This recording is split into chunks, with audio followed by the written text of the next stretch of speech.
The cornbread stuffing was still warm when my daughter told me I wasn't invited. I'm glad you're here with me today. Stay until the end and drop the city you're watching from in the comments. I always want to know how far these stories travel. I had been up since 4 that morning making it. My late husband's recipe, the one he spent years getting exactly right, the one with the andouille sausage and the celery and just the right amount of sage that fills the house with something that smells like every good Thanksgiving we ever had together. 22 years of marriage, and that stuffing was the one thing I could never improve on. I just made it the same way he taught me every single year because some things deserve to stay unchanged. I drove 3 hours to get to my daughter's house in Crestwood. 3 hours through the kind of traffic that only exists the Wednesday before Thanksgiving, with that old blue casserole dish wrapped in a kitchen towel on my passenger seat. I checked on it at every red light. I was careful not to let it tip. My daughter answered the door in a cream blouse I didn't recognize. My son-in-law was somewhere deeper in the house. I could hear him, that loud way he has of laughing. The kind that always sounds like he's performing for an audience rather than actually amused. There were other voices too, people talking over each other, the sound of a room already well into the wine. Mom, she said it the way you'd say the name of someone who had shown up to the wrong address. Flat, almost apologetic, but not quite reaching all the way there. I should have called you. We're keeping things small this year, just immediate family. I looked at her. I looked at the door she was holding halfway closed, like I might try to push past her. I am your immediate family, I said. She didn't answer that. She looked somewhere past my shoulder, and I heard my son-in-law's voice go quiet inside. I don't remember the exact moment I understood. It came in pieces, the way bad things do, the way his laugh had stopped, the way she was looking at me, the way there was no apology forming behind her eyes, just a kind of waiting for me to accept it and go. I stood on her porch a moment longer than I should have. Then I walked back to my car, set the casserole dish carefully on the passenger's seat, and drove away. I didn't cry until I got past the highway interchange. Then I cried for about 45 minutes straight. Then I stopped.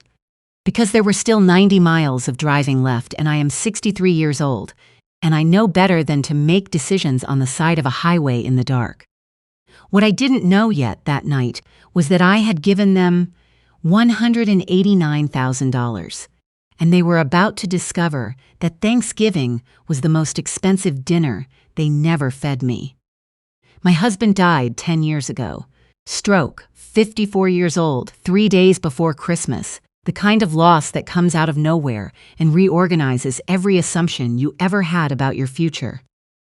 We had plans. We were going to travel when he retired. Portugal, New Zealand. Take our time, the way you can only take your time when you finish the busy part of your life.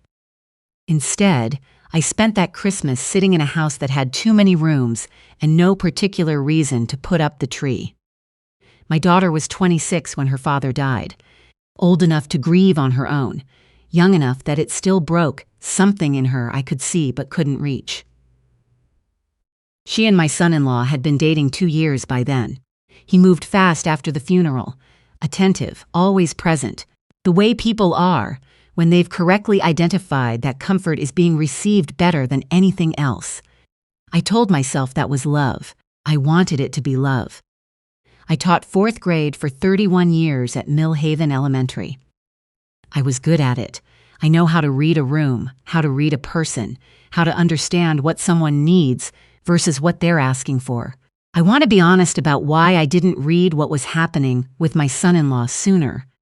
I think part of me was so relieved that my daughter had someone, that she wasn't alone, that there was a person who would be there for her in ways I couldn't be, that I chose not to see certain things clearly.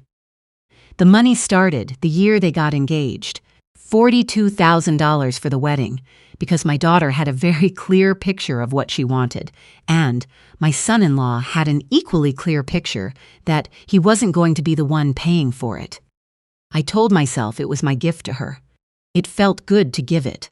I had my pension, my savings, the life insurance money from my husband that I'd barely touched because spending it felt wrong somehow, like closing a door I wasn't ready to close. Then the down payment on the house in Crestwood, $35,000. Then the car, my son-in-law's, because his had broken down, and they needed a reliable vehicle, and they'd pay me back when his bonus came through that spring. The bonus came through. The money did not. Then my daughter decided to start a catering business, which made sense because she had always been a good cook. She needed startup capital. I gave her $22,000 and never asked for a business plan because she was my daughter, and I believed in her. My son-in-law stood in the background saying things like, "She just needs someone to believe in her." I wanted to be that person. The catering company lasted 8 months. Then the fertility treatments, because they wanted children and it wasn't coming easily. $15,000, because what was I supposed to say? No, to my daughter, crying on the phone, telling me how hard it was, how afraid she was. No one says no to that. No mother says no to that. There were smaller amounts in between. A bathroom renovation, a vacation they needed to decompress, emergency car repairs. I stopped keeping careful track somewhere around year 4, which I understand now was part of the problem. I drove home from Crestwood on Thanksgiving night, and I sat in my kitchen in Mill Haven until 2 in the morning. The casserole dish was still on my counter, covered in foil, because I hadn't wanted to eat and hadn't thought about putting it away. The stuffing smelled like my husband. It smelled like 22 years of him standing in this exact kitchen, the two of us bumping into each other in a space too small for 2 people cooking, laughing about it. I opened my laptop, I pulled up my bank records, and I started to add. By 3 in the morning I had the number, $189,000 over 6 years. I sat with that number for a long time. I thought about my husband, who worked as an electrician his whole career, who never made more than $60,000 in any single year, who saved anyway, steadily, without complaint, who told me once that the most important thing we could do was make sure we never became a burden to anyone. He would have known what to say right now. He always knew what to say. I went to bed at dawn and did not sleep. My closest friend from my teaching years is named Elspeth. We taught down the hall from each other for 2 decades. She's 71 now, sharp as the day I met her, and she takes no nonsense from anyone, including me. I called her Friday morning and I told her everything. The dinner, the door, the casserole dish still sitting on my counter, the number I had arrived at in the dark. She listened all the way through without interrupting, which is how I knew she understood. This was serious. Elspeth has opinions and she shares them freely. When she goes quiet, it means she is being careful. "Dessa," she finally said, $189,000. She said the number slowly. "The way you test ice before you put your weight on it. That's not help. That's your retirement." I told her I had given it freely, that no one had forced me. "Did they ever ask for it in a way that made you feel like you had to say yes?" she said. "Did they make comments about how stressed they were, how impossible everything was, in ways that made you reach for your checkbook?" I thought about my son-in-law saying, "I don't know how we'd manage without you." I thought about my daughter 3 years ago, crying on the phone about the mortgage, how behind they were, how afraid she was. I remembered feeling her fear move into me through the receiver and transferring money that same afternoon. "Yes," I said. "Then you need a lawyer," Elspeth said, "and you need to stop sending money, today." I logged into my bank account that afternoon and found every automatic transfer I had set up. The monthly mortgage assistance, the car payment that was technically theirs, but that I'd been covering for 2 years, the smaller transfers I had let become routine. I canceled them one by one. Each click felt like setting something down that I had been carrying so long. I had forgotten it wasn't mine to carry. My attorney's name is Quincy. He came recommended by a woman from my church's widows support group who had been through something similar with her own son. His office is on Tremaine Street, with a waiting room full of plants that looked genuinely cared for, which I took as a good sign about his character. He spent 40 minutes reading through the documentation I had brought: bank statements, wire transfer records, text messages in which my daughter wrote, "Thank you so much for the loan. We'll pay you back after the holidays." And my son-in-law wrote, "You're a lifesaver. I swear we'll settle up when my deal closes."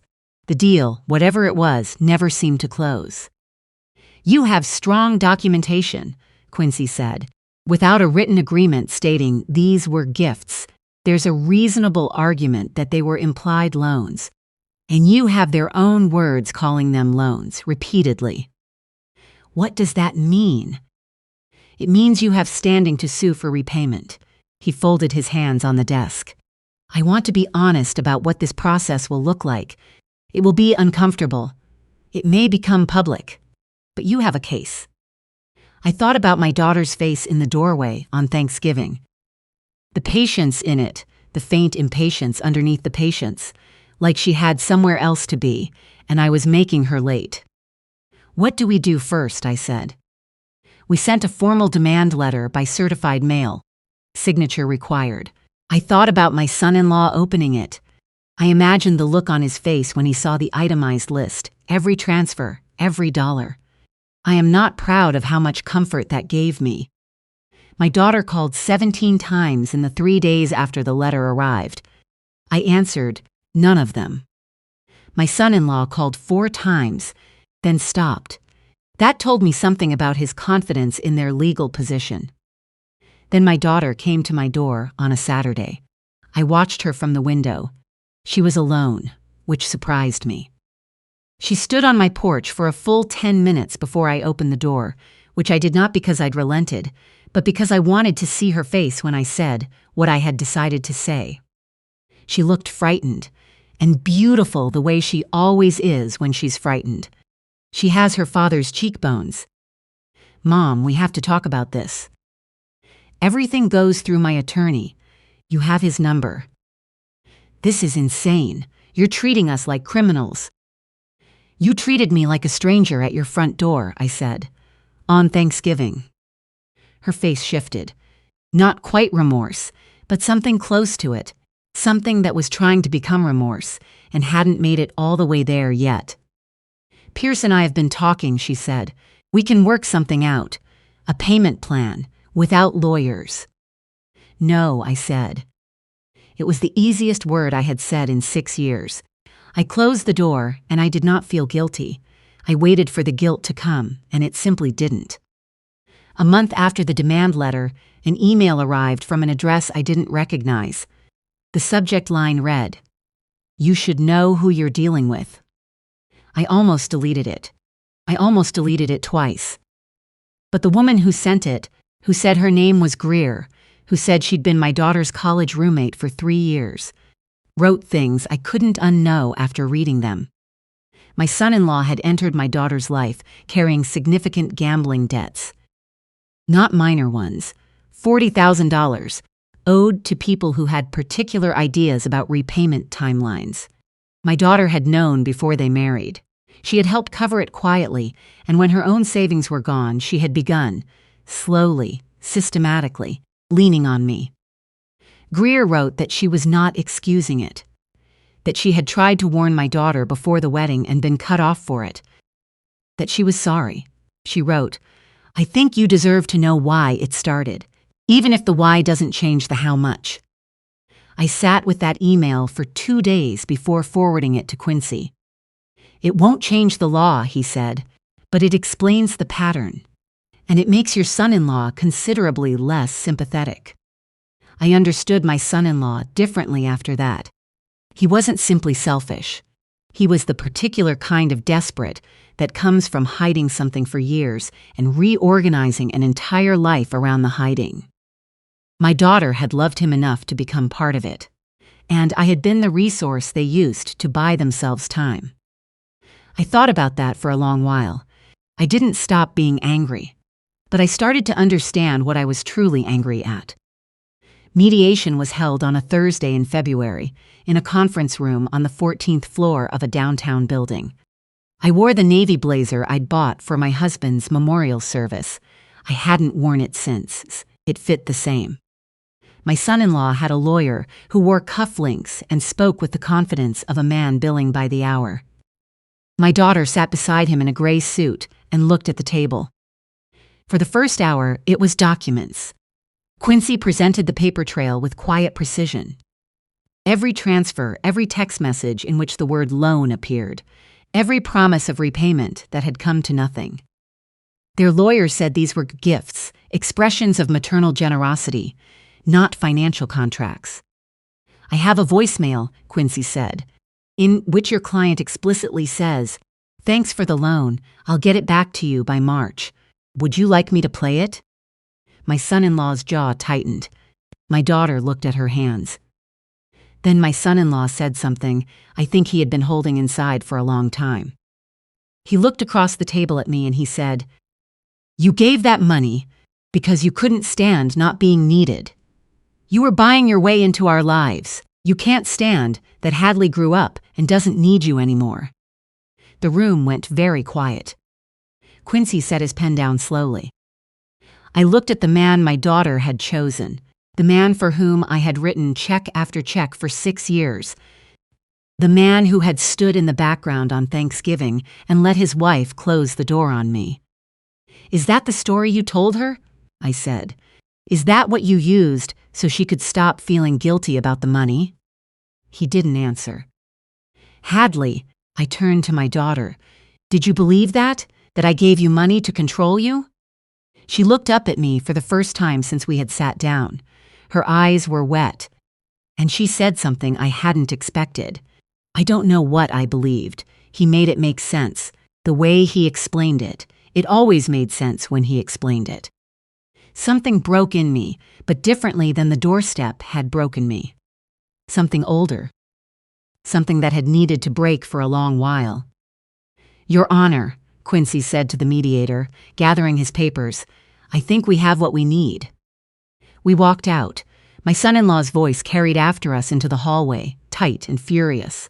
In 40 seconds of anger, he had given us more than months of documentation ever could have. The trial lasted 2 days. I will not pretend those 2 days were easy. Sitting at that table, watching my daughter be cross-examined, watching her face as she tried to maintain a version of events that the paper trail refused to support. It was among the hardest things I have ever done. Harder than certain things I do not talk about. Harder than some nights in the first year after my husband was gone. But I did it. Quincy walked the jury through 6 years of transfers, 6 years of promises, 6 years of the word loan, appearing in texts and voicemails and emails, over and over, in their own words. Their lawyer's argument collapsed somewhere in the 3rd hour. You cannot build a defense on the word gift when the defendants themselves have used the word loan, repeatedly and in writing. The jury deliberated less than 2 hours. $214,000. The original $189, plus interest, plus legal fees. Wage garnishment to begin immediately, 20% of both their incomes until the debt was satisfied. My son-in-law's face did something I will remember for the rest of my life. My daughter looked at the table. I drove home alone. I stopped at a diner on Route 7 that I've been going to since my husband was alive, and I ordered coffee and a slice of pecan pie, and I sat by the window and watched the evening traffic, and I let myself feel all of it. The relief, the grief, the exhaustion, the hollow, strange quiet that comes when something you have been fighting for finally ends. The weeks that followed were gentler. Elspeth brought food. My sister Maura flew in from Tucson and stayed 10 days, and we talked more honestly than we have since our mother was alive. I started volunteering at Millhaven Elementary 3 mornings a week, helping with a reading program for 2nd graders who were struggling. I took up watercolor painting. Nothing serious. The view from my back porch, Mostly, the old maple tree that loses its leaves every fall like it's making a considered decision. I joined a book club that meets on the second Tuesday of every month and argues cheerfully over mysteries with a bottle of red wine. 3 months after the verdict, my son-in-law moved out.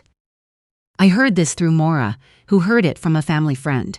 The financial pressure had done to their marriage what financial pressure does to things that were already cracked.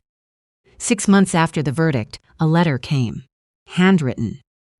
My daughter's handwriting, which I would know anywhere.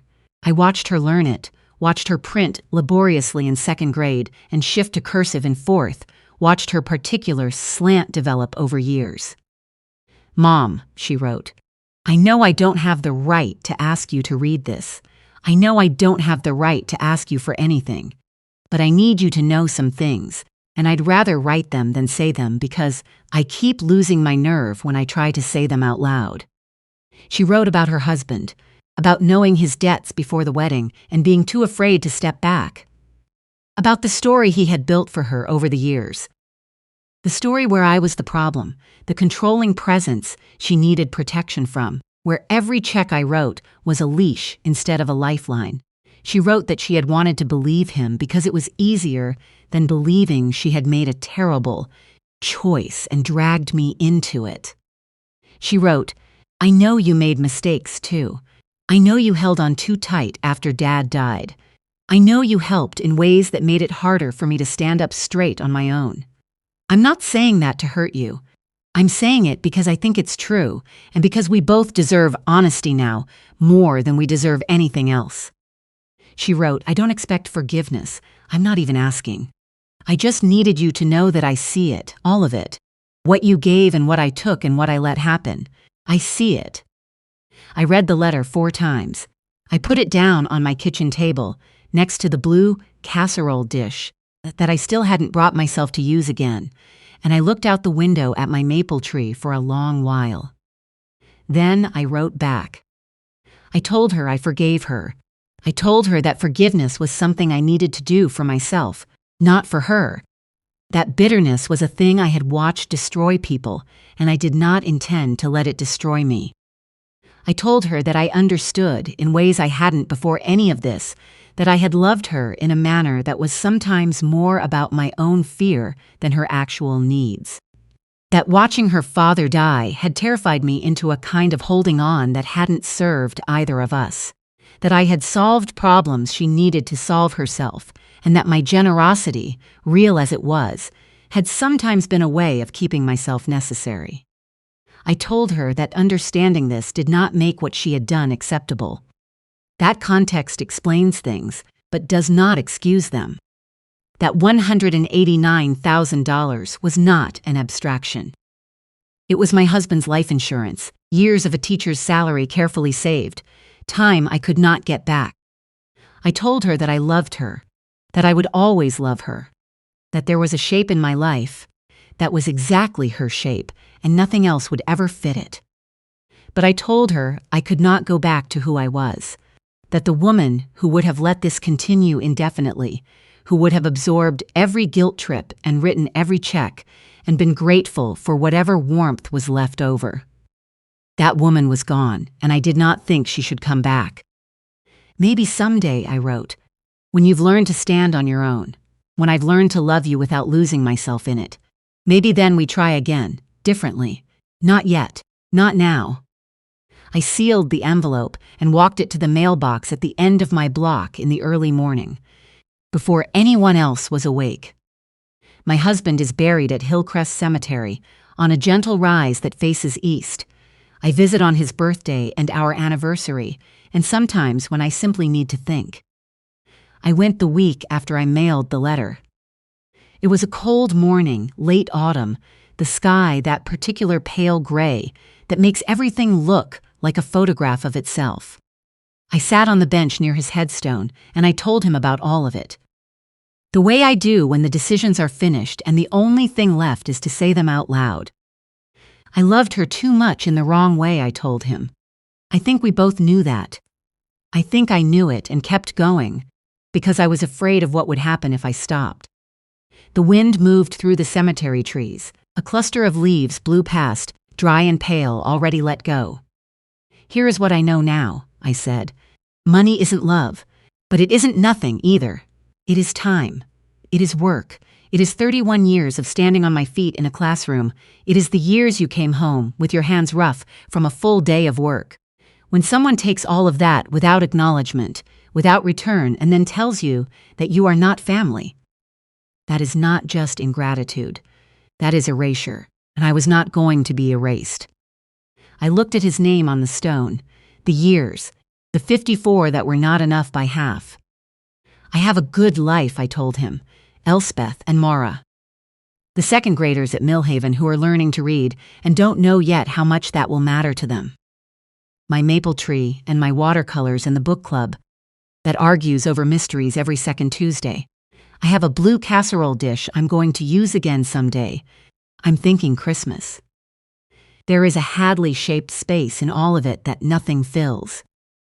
I have made my peace with that. I stood up, brushed the dried leaves from my coat, and walked back toward my car.